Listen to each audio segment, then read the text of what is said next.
to Jung at Harp. This is episode number 199, Presence. What is it? How do we connect with it? And what happens and what's there when we're present? I'm Kathleen Wiley, a Jungian psychoanalyst in North Carolina, and I am here with Deborah Henson-Conant, who is a composer, a performer, an educator, a mentor, all around creative. And we both play the harp, and that's why we call this Jung at Harp. And we come together almost weekly, although we've had a break for the holidays, for those of you who do follow us live, to explore a question. We start not with answers or even knowing how or where we're going to go, so there's no script, but we start with a question that feels pertinent to what's going on and happening in our lives, and hopefully it will be pertinent to you. And if you're joining us live, we invite you to join into the conversation through the chat feature of whatever platform you are watching us on. If everything works right and the technology gods are in our favor, we will see your comments, and that way you will be able to enrich our dialogue and share your presence. So, DHC, do you want to start by having some thoughts about presence? Yes. And as you were speaking, I was thinking, I've been on a lot of podcasts lately and been interviewed a lot. And I realized that in so many of these, the differentiator each week is the person who's being interviewed, the person who's coming in. And I realized that in our conversation, the differentiator is the question that we meet 15 minutes early, and what are we dealing with in our lives, and we come up with a question. And the differentiator is also the people who come in via the chat and literally take part in the conversation. So that's part of it. And then I was also thinking about what's happening in my life right now in the three realms, which is as a composer, as a performer, and as a publisher. As a composer and performer. Composing and publishing is the same thing. And then also as a mentor and a teacher. So I'm just going to go to something that happened yesterday, which is I had gone out for a run. I knew it was going to be really cold the next couple of days, so I wanted to get my run in. And I came to a Q&A session for a project I'm doing right now, which is called Vision Music. And for people who are interested in taking part in this is a 5-day challenge. And there's still several days you can still do the whole thing. And you can go to hipharp.com/challenge to find out about it. That's hip as in cool, harp as in the instrument.com/challenge to find out about it. And I had come in and I was, rosy cheeked, and I was breathing hard. And then I started showing everybody the music that we're working on. And the music is called Vision Music. And what's on the page for the Vision Music, there's 5 different movements. What's on the page for the first one are these notes. There's that, and then there's this. That's it. That's the whole music. And what one does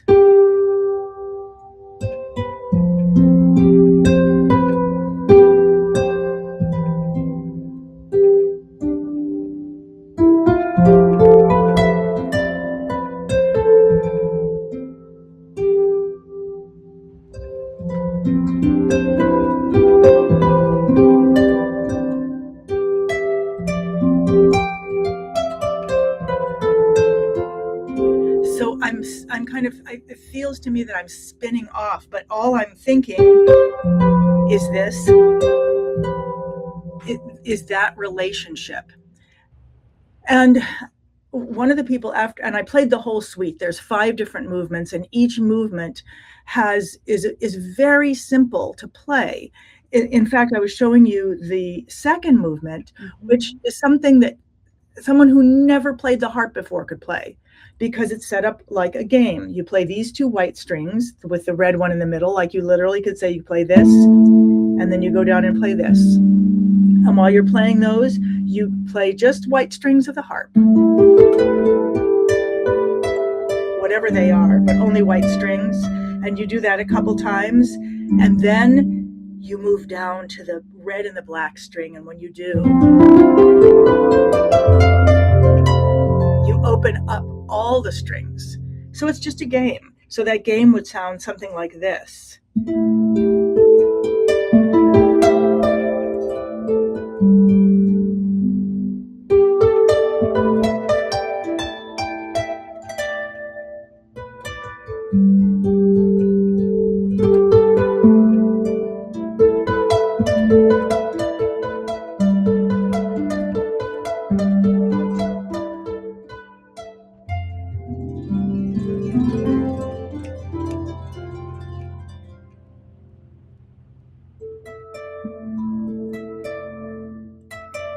So now I'm back to the open strings again.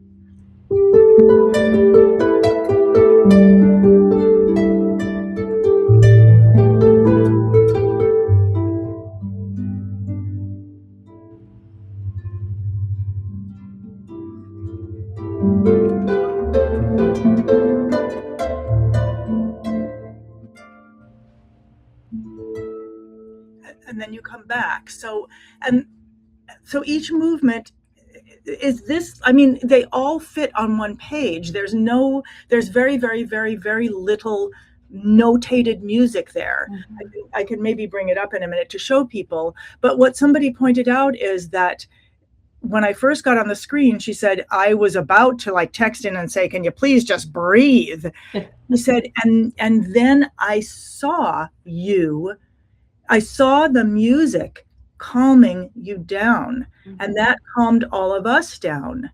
And when I told you about that this morning, I said, and there's nothing on the page. Like, I mean, there's like 4 notes on the page. That's it. And you said, well, there's not nothing there. What's there is presence. Now, part of why I created this suite was because this quarter we're learning the strings of passion, which are the 7 principles that take you from creative impulse to creative expression. And when that happens, you start living in a world of creative resonance.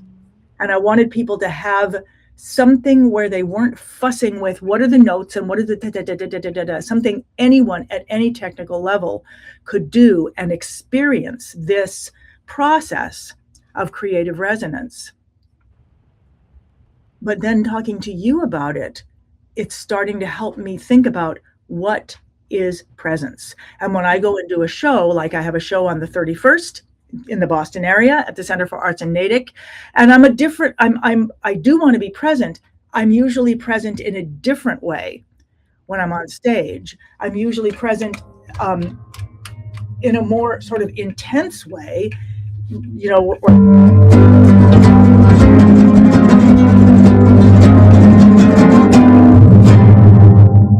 So what I'm embodying myself in a different way. We lost the sound. The sound got really quiet. I know this is unfortunately something that happens on this site. Okay. I don't think there's anything I can do about it. Okay. It's like it doesn't like my playing. It doesn't like it when I play loud. Okay. Yeah, but thank you for saying something. I think there's a gate that just shuts it off. Yeah, now it's that your voice is back at its normal voice. Right. Okay. So, but anyway, you could see, if you couldn't hear, you could at least see. And those of you who are watching, there's a very different presence, and my body is different. Everything's different. Mm-hmm. So I love that you said presence. And then I realized, okay, so you and I are both dealing with presence all the time. As a performer, I'm dealing with presence. As a coach, I'm working to help the people that I'm working with, the people in the academy or other people I'm coaching, to bring presence to what they're doing, because I'm not a harp technique teacher. Mm-hmm. I'm dealing with creativity and performance. And then as a composer, I am writing music that is all about self-expression. So the intention in the piece is to write it in such a way that the player can be present in all their persona. Mm-hmm. And so because giving that to the audience is a gift.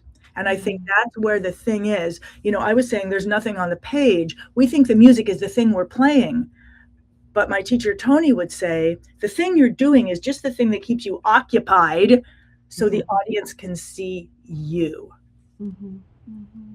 And you have your embodiment circle. So what are they seeing? What are they feeling? What is presence? What would Jung say about that? Well, I think that what all psychoanalytic traditions say, and I think all forms of psychology, is presence comes from being grounded in your body. I mean, it comes from knowing what's going on inside of you and moving from that point of reference.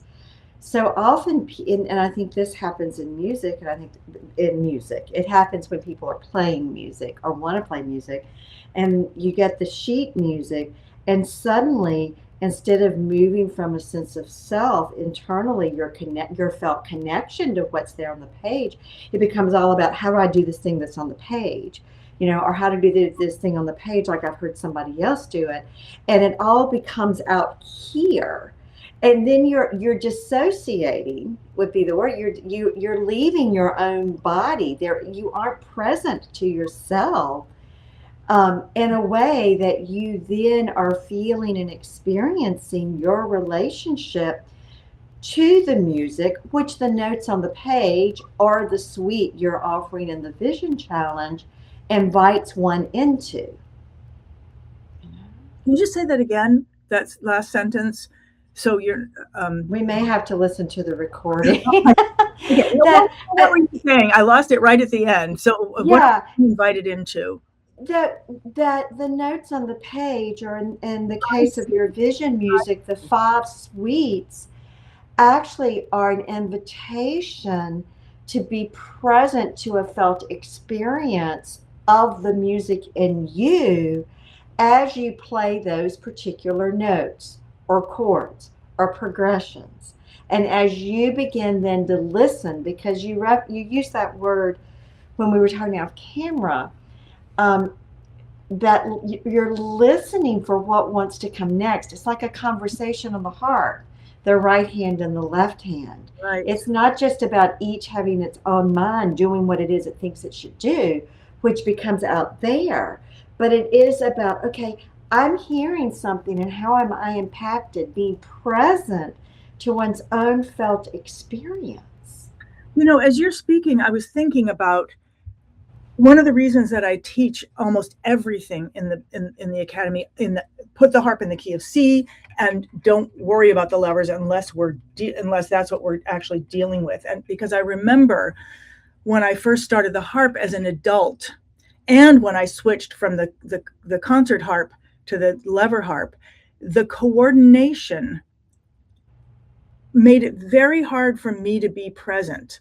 And I've been thinking about this lately because all 3 realms of my life are just really bubbling and popping, like things are happening in each realm and people are asking me questions about each realm, and coordinating them. Sometimes I feel like, oh my God, I have to go to that interview, and I'm going to get there and have to send this thing.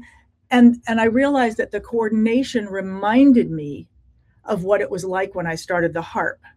Mm-hmm. I was having, and it reminds me, okay, I'm just going to say one more thing, and then I'd like to kind of hand it over to you. It reminds me when we were learning composite meters in music school, and I just remember learning 4 against 5, or maybe that's 3 against 4. I think that's 3 against 4. 1, 2. Right? I can't say it out loud, but because what's happening in my head is, instead of me thinking 1, 2, 3, and 1, 2, 3, 4. That's not what's happening. I'm not actually doing 2 things at once. I've combined them, and we were given a phrase, and I'll try to make it, everything we did in music school was rude and, childish, but, okay. So, but this was like, eat your gosh darn spinach, eat your gosh darn spinach. So that was what we were saying. That is how we learned this complex thing, but we learned it by creating something that already had that rhythm in it that we could then, that we could coordinate towards. So as you said, you're given a piece of music, and part of the issue is there's a lot there to try to internalize. For one thing, you didn't even write it. Somebody else wrote it. It's somebody else's idea. And I think this is why I love giving something.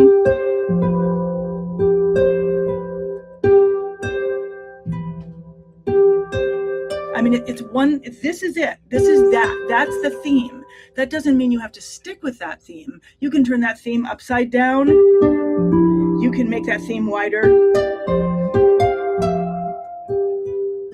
I mean, you can start that theme. I mean, you can do all kinds of things with it, but the only thing you have to remember and it's fine if you forget it, is like that, and then that's going to go down. And if you, and in fact, I did forget it, because apparently when I originally wrote this, it wasn't that at all. It was this. It was like, and I forgot it and came back to it and got something that I liked even better. So it's a unifying idea.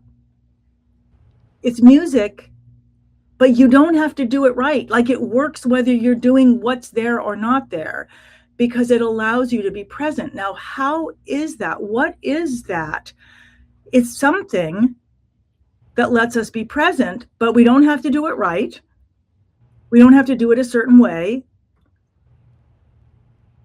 I'm having a totally unrelated reverie, so okay, I'm going to be great. Present. All right, perfect. What's your reverie? Suddenly I'm having this realization that when you play on camera, you put your harp on your left shoulder. No, it's the mirroring effect of the camera. It's the weirdest thing. I just suddenly, my sense perception. Now, this is an interesting unconscious manifestation of what does it mean to be present, to truly be present. And, so suddenly my sense perceptions are just trying to make sense of what my visual eyes are seeing that you're going to tell me is an illusion. Okay, wait a second. Okay, just a second. Okay, now. Oh, interesting. Oh, look at that. It's a trick. It's an illusion. Actually, no. What I just did is I turned the entire universe around. But yeah, it is. And, I'm glad you said something, because I never realized that I was backwards. Okay. All right. So from now on, now I can be playing with the harp on my, and I'm sure that many people will appreciate that. Seriously. So you're talking about presence and what does present mean and what is presence. Mm-hmm. And I'm suddenly having this sensory awareness that's coming through my physical eyes, something I have seen now for almost 200 episodes. By the way, next week's 200, so join us. Maybe we'll pop champagne in our separate locations. I don't know. We'll stick with tea. We'll stick with spicy tea. I'm going with something bubbly. I don't care what. Anyway, kombucha, but I'll go for it. But I'm suddenly having this sensory perception. So presence. I think when we talk about presence, we have to remember that the entirety of our being includes a physical body, an emotional body, a mental body, and an energetic or spiritual body. And there's one level of presence that comes through us, our physical senses, actually seeing with the eye, feeling with the hand, smelling. And that brings us present to the outer world and physical realities. And then there is an emotional presence, which has to do with the felt sense and the affect that arises with our sensation. And then there's a mental presence where we are aware both of our heart's desires and the images that our intellect and our mind and the thoughts that are coming up in response to the emotions and the sensations of our body. And then there's the spiritual, the energetic, which is the point of connection to source. In Jungian language, we would say the connection to the larger self, or what Neumann called the ego-self axis, this point of conscious awareness of communication between our ego and who we think we are, and the larger self, who is who we really are, and the larger self is always far more unconscious. So there are different levels of awareness and different dimensions of presence.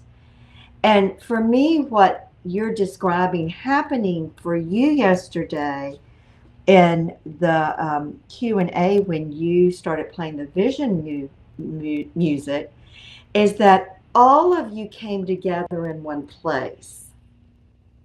that it wasn't just now you were intellectually leading, doing the Q&A, the thing that was next on your schedule. It wasn't that you were disconnected and physically trying to recover from. Suddenly in that moment, all four of those bodies, so to speak, it's like the energy all coalesced at one point where you were in touch with the unified self that is within, that is really all of our true natures. That level of presence is very different than the level of presence when you're there physically, but you're panting and you're still trying to recover and you're a little bit dissociated from your own emotional feeling because of the incongruence between the experience of being outside running and now being back in your studio on camera with students with somewhat of an agenda. Am I making sense here? Yeah, I mean, there's a Yeah. lot of things going on in my head, including now I'm obsessed with the fact that you're not in the center of your screen. Yeah. Although I also like it, having gone to the museum last night, I actually appreciate it, but I'm aware that we Yeah. get distracted by these things. And Yeah, and it's interesting because I'm trying to stay out of this little light coming in around my blinds I can't get rid of. But I want to say your ability to say that to me, or my ability to say, I'm noticing your heart's on your left shoulder. We have to be able to bring in our physical reality if we're truly going to be present in these other ways. okay, but here, and I struggle from perfectionism. And so do we, like, I appreciate that, we both said like, oh, it's bothering, oh, you're not this or whatever. On the other hand, one of the things that I teach is especially when in the academy, when we're looking at other people's work and, we're in a world that is full of competition and, compare and despair. And so when we look at each other's work, it could be very triggering. And so I constantly am doing, preparing people for that and saying, as you're watching other people, look for the gift, because everyone is always giving a gift in something that they're sharing. And if you start getting triggered, find something to love. Just find something to love. And I'm curious if I had done that when you were like this in the screen. But I did love it. I loved it in one way, but I didn't, because I loved it because it was very artistic and I appreciated that. But I didn't allow myself to completely love it. And I think because I think there was something in my head that was like, oh no, but we're supposed to be in the center here. Like, yeah, but yeah. So from a Jungian perspective, the opposites always coexist. So if you love, you hate, they're on the same continuum. I think that energetically, because every archetype is bipolar, meaning it has a light side and a dark side. Well, so what I want to say is, for a sharing circle and a learning community like you have with Hip Harp Academy, or even what happens in my embodiment circle, it is an appropriate relational guideline that you offer an affirming response, that you speak to the gift that you're receiving. Mm-hmm. From a psychological analytic point of view, if something really torqued you and just really activated you in a negative way, that's information about something in your own psyche that needs your attention. Mm-hmm. So you take that to your analyst. You don't bring that into your learning community and put it out there on somebody else and, make it their problem. You deal with that. So I think we always have to remember that being present to oneself on all of those dimensions, I believe and have observed over the decades, is actually what then will allow one to show up in an appropriate but yet authentic way in a particular setting.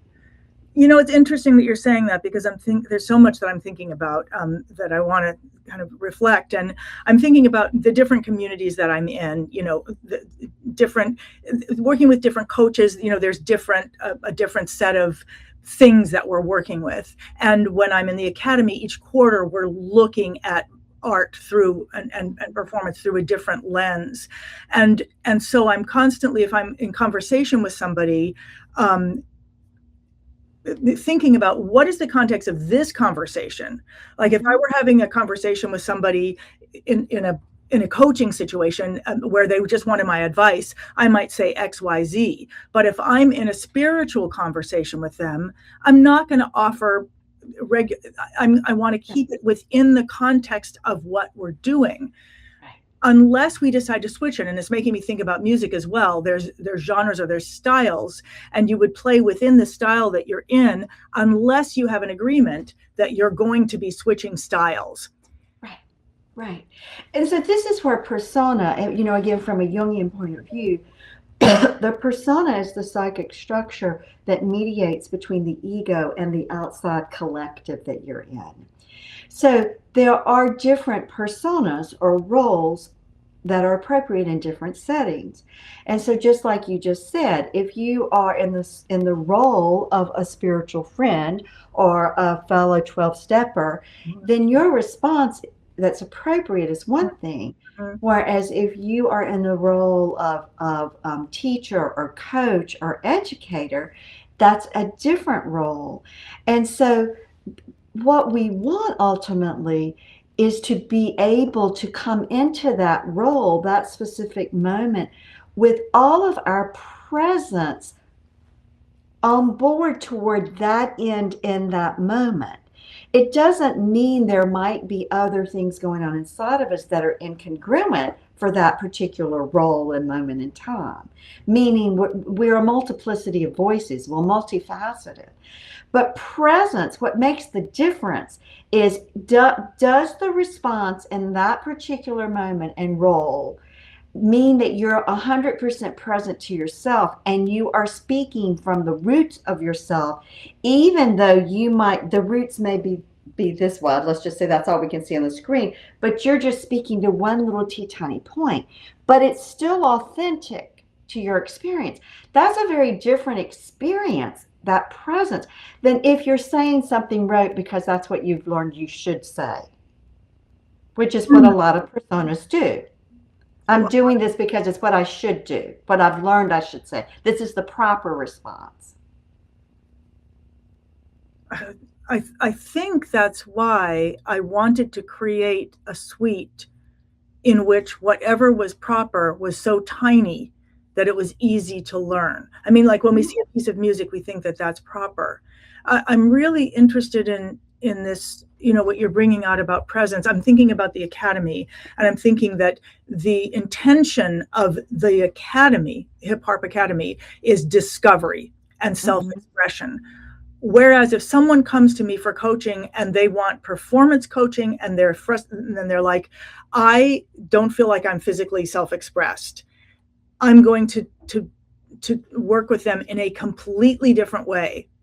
And it might be scary to me because I'm going to say stuff that might trigger you, but we have the agreement ahead of time. That's where we're going and that's what we're going to do. And if it gets too triggering, then we'll step out for a minute. Yeah. But you're also making me think, so I'm now living really, one of my goals in the last 10 years was to be living in these they're not three worlds, but they're like the three parts of my life. The composing publishing, which is Gesundheit. Living these three worlds, the composing publishing world in which I am creating all the music that I created for myself to be self-expressed, now making it available for other people and then getting to see them express it, which is very exciting. Then being the performer and then also being the coach. And I've been trying to balance these and get these all working at once because I think there's a beingness that I get to be that I wanted to be as a kid, which was the Leonard Bernstein beingness, the person, Gesundheit, the Leonard Bernstein beingness. And I think many teachers are this, that you are the mentor, opening up the world of music for people. You are the performer, performing in the center of it. And you are also the creator, creating it. This is the world that I always wanted to be. And it reminds me a little bit, it is not a perfect metaphor. Gesundheit. And you can mute, if you want, you Thank you. It's a cost, it's okay. So this is not a perfect metaphor, but I'm obsessed with Lepidoptera. metamorphosis of what we call butterflies, and every part of it. And I'm not going to go into detail right now, although trust me, I could. But one of the things that I learned recently that's very interesting is that, the body of the caterpillar is one thing. I mean, it's a big mush. It might not be. But when the butterfly, the imago, emerges, its body is in three parts. I'm not saying that's relevant in any way, but it was really meaningful for me because my whole life I've been trying to convince everybody that it's okay, that being these three things is one thing. Okay, but that's kind of a digression. Not even kind, it is. The point is, presence in each of these is different. And I think that's what I'm hearing you say. The present, the experience of getting present, it does require that I don't have to think about what I'm doing, right? If I'm thinking about the technical, what notes am I playing, I'm not really present, right? I mean, the way I'm going to answer that question is that Jung says that the work of alchemy, which was it is considered a philosophy, but it was acted out in medieval times as kind of chemical experiment. He says that alchemy is a metaphor for the individuation process. And this is what I work with in spirals 2 and 3 of the embodiment circle. But he says that the alchemist had undifferentiated psychological functions. And the 4 psychological functions Jung identified are thinking, feeling, intuition, and sensation. So any of you who've taken the Myers-Briggs test or any of those kinds of tests, Jung says that the differentiation of those functions is actually a phenomenon of the modern psyche. That the alchemists, the medieval alchemists, they were not differentiated. They were all working together simultaneously. And so there is a way where the presence that we're talking about is, as you're describing, all 4 of those are online simultaneously. So there may be thinking going on, but it isn't like we're aware we're thinking. It's like it's all happening simultaneously, and we are in the experience of the moment. And presence is different in every situation.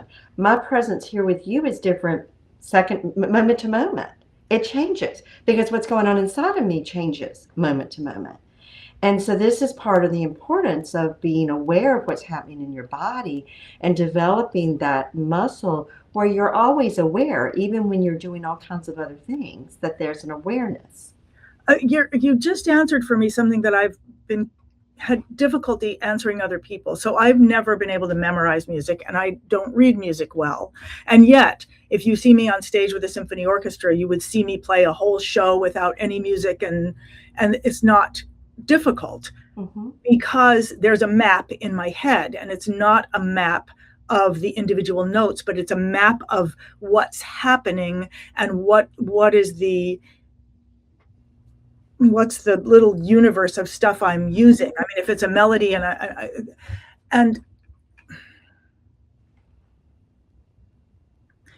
I don't know where this fit, but it just made, as you were speaking, I was thinking, oh, somehow there's a map somewhere that allows me to be present with certain things.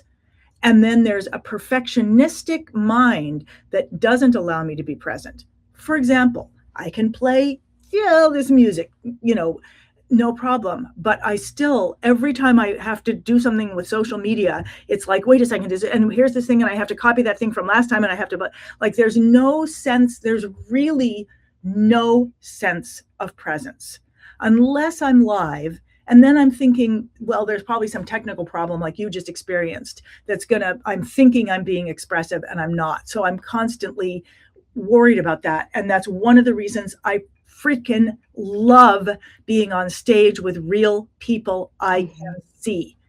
I wasn't here last week because I was doing a live radio show. And there was a studio audience, and it was just so to see, to hear, to smell, it's just different. Their presence became my presence. And I know that will happen also in every show that I do. And I do remember being in theaters that were so large, they had so many lights that I couldn't see the front row. And without that contact, I wasn't able to be present. And yet last week I did an interview with on Neon Jazz, and the guy, my interviewer, wasn't able to be on screen, and he was just on the phone. And when I went back to look at my part of the video, I was so much more expressed because he wasn't there. And so I'm just looking at myself, and it was like, wow, why am I? And I just noticed I just did it with you. I think it's because I'm looking at you. Mm-hmm. And when you're not there, I'm more kind of, I don't know, talking with my body. I think a whole bunch of contradictory things. Yeah, I'm aware of our time, and we're going to have to stop here in a couple of minutes. But I mean, one of the things I want to say that the biggest takeaway from me today is that presence is multifaceted, and presence is not something that happens in a vacuum. I'm thinking about Annie Murphy Paul's book, Thinking with the Body. The Extended Mind, Thinking Beyond the Brain. The first section in her book is Thinking with the Body. She's a science writer. I think I've mentioned her before. Yeah. She's a science writer who's gathered research about how thinking is more than just like brain chemistry. And so in the Thinking with Body section, she talks about thinking with sensation, thinking with gesture, and thinking with movement. So what you're aware of is that if there isn't someone else there, that you are actually engaged in more gesture and movement. That's a part of your thinking process. It's how you're expressing. It's how the meaning I'm making of it now. But what I think I want to leave us with as a pause, because we can definitely continue this conversation however it evolves, is that presence is multifaceted. And what really matters is that we give ourselves permission to be present with whatever it is that has the strongest energy. So, when I said, wow, I'm kind of looking with your harp on your left shoulder, or you said, no, I'm looking at that light, or, you're not centered, then we are being present, because what we're doing is we're showing up and saying, hey, this is where my energy is. This is what's pulling my attention. This is where my focus is. And yeah, there are situations we are all in where we have to say, okay, that's that, but I've got to stay over here right now. And the key to staying present is to know what's going on in the background versus pretending it isn't there, or disconnecting from it. Yeah. Well, yeah, I mean, I really appreciate, like, in a relationship that you said what you said, you're situs inversus right now. So that you weren't preoccupied. So what I'm hearing is, what I'm getting, my big takeaway is, in terms of preparing for my concert and also just sharing, is actually enjoying the presence that each thing gives me. Mm-hmm. Enjoying the presence that the vision music gives me, enjoying the presence that the Zoom audience gives me, and also in preparation for the concert, creating maps on every level that will support me in being present. And now that I said to you what I said about gesture, it also means when I practicing with my body in new ways, practicing with, I don't even know yet. I mean, I had an idea, and I'll just go practice with it and play with it and see what it is, so that when I'm on that stage, I'm bringing not just what I get from the audience and the connection that I love with the audience, but a new connection with myself and my instrument that I'm getting alone in my studio. And then when I can bring those together, there's an even more powerful connection. Absolutely, because it's like bringing all circuits online, or all cylinders. Wow. The more circuits that are connected within us, within our own experience, within our own experiential self, then the more power, more light we're going to be sharing. And that's creative resonance. That is creative resonance. And and that only happens with presence. Okay. Wow. I'm excited. The year just got much better.